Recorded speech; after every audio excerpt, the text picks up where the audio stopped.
Welcome back to the channel, everybody. Thank you so much for joining me and allowing me to continue to be your daily advocate.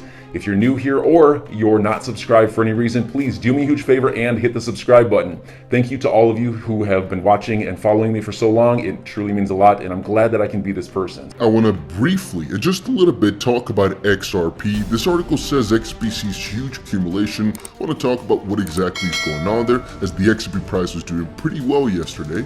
And then our last two topics are Terra, once again, because they've been doing it really amazing. Terra is now DeFi's network of choice after Ethereum. I want to cover that a little bit more and why I'm such a big fan of Terra. And last but not least, this is a very big subject. Is Bitcoin going to separate from the S&P, which coincides with the Bill Miller story from earlier, but also is a whole separate theory? We also have a couple of additional articles to aid with that. For example, Ukraine spending a lot of the crypto budget they've gotten, and the fact that the whole Ukraine situation, in some weird way, shape, or form, is changing the entire course of crypto.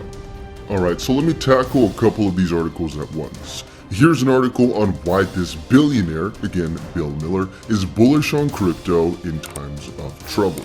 You guys have most likely seen that quite a lot of people compare Bitcoin to gold. Well, I don't personally think it's the same. It might be the newer gold, the gold of our generation, that's for sure, I guess.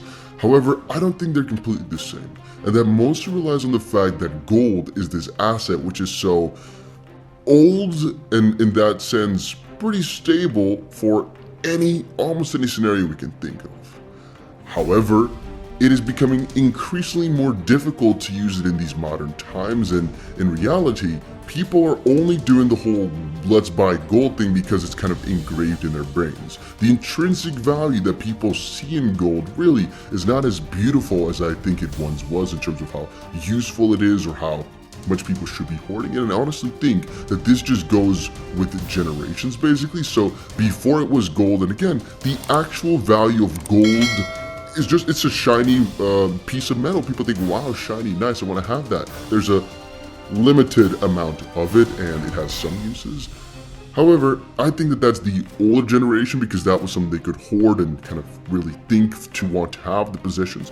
Right now, it's kind of turning over into a potentially crypto type of one house because it's actually a lot more useful, and it's something which, again, our generation can kind of think of, I want to hoard this, I want to keep this. And we're seeing right now in the whole Ukraine situation, which we're covering in just a little bit, that it can actually save your own life if you actually hold a lot of crypto. Because think about this. Let's say, hypothetically speaking, you are in a specific country around the world that has lost access to almost every other country out there because of sanctions. Well, you're in luck because you have crypto that you control yourself, and regardless of what type of sanctions are bestowed upon you, you can pay your freaking bills through the other side of the world because you have a payment type that nobody can take away from you. If you have to walk around with your gold bar all across the world, that's going to be difficult.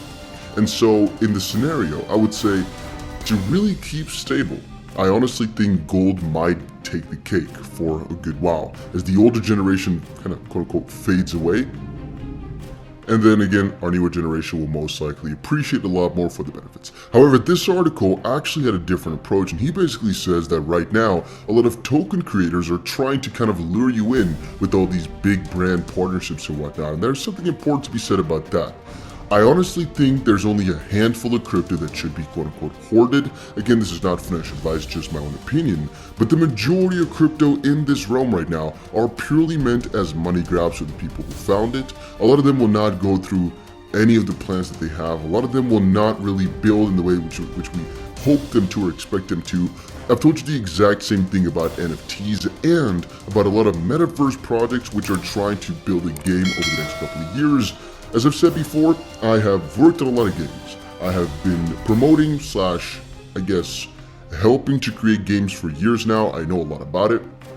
And I also, I would say, have insights to know which ones will most likely survive and which ones won't.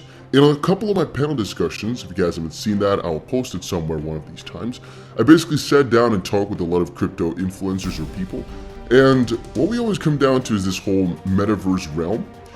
What I always say to people, and this is very critical, if the game launches in a couple of years from now, like I think Starlink Illuvium or Star Atlas Illuvium, I think both of them will launch in like 6-7 years or so.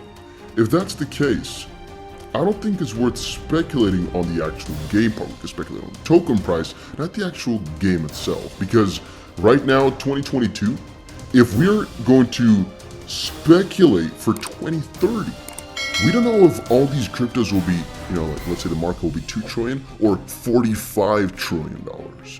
So we don't know if there's going to be 3 fully functional games, 7,000 fully functional games, because look at what happened in the last decade for crypto. It's unimaginable how much it's grown. If you're waiting for a product that many years into the future, when crypto right now is going at a crazy exponential curve, I think it's too risky. Again, my thoughts, because these guys are getting too much funds for too long a time. And so I think if there's any new project that needs to be happening quickly, there's too much of this luring going on, which has taken a lot of definition away from the traditional cryptos. Now, why is this relevant? It's to kind of guide you guys through what I am seeing, right?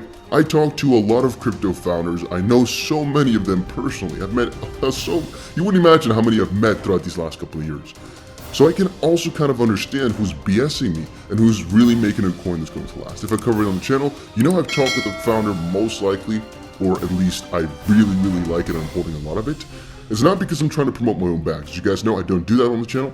What I do is talk to you guys about what I think is wise, what I think is the best for all of us. At the end of the day, it doesn't hurt me to talk about what exactly I think will do well for us. And if I make a mistake, I own up to it, because again, it doesn't really, I don't care about the credibility. I don't care about the loss. It's all about, I would say, accumulating more, or I guess doing better than we were doing yesterday. So now how does that tie into the rest of our story? There's a lot of articles which we've read about the S&P and Bitcoin kind of straying out of each other. Let me tell you guys right now. As long as this idea is in people's heads that Bitcoin is not really related to gold in the same sense, and that Bitcoin is an investment vehicle, and that we again should be buying and should be FOMOing in because of what we're seeing here because of crazy announcements, the S&P and Bitcoin will be quite correlated, because there'll be this idea of making money with this specific asset and not using this asset for the freedom of transfer flow, or flow of money, or whatever, value of flow. You guys understand what I mean. As long as that idea is there, there's a very high probability that people will speculate on assets and Bitcoin, which again is then seen as an asset instead of a currency as well. So will that change though because of the conflict? I'm going to say there's a very high probability it is. Look at this, Ukraine spending $50 million worth of crypto donations on the military budget. This is a key turning point for the full adoption of crypto, because we're seeing for the first time that an entire country is not just using it as an investment vehicle. People are not sending their money as an investment vehicle. People are sending their money, and an entity here is literally using it to the best of their ability, to the best of what it was purposely built for. So enjoy your day, everybody. I'm always here for you.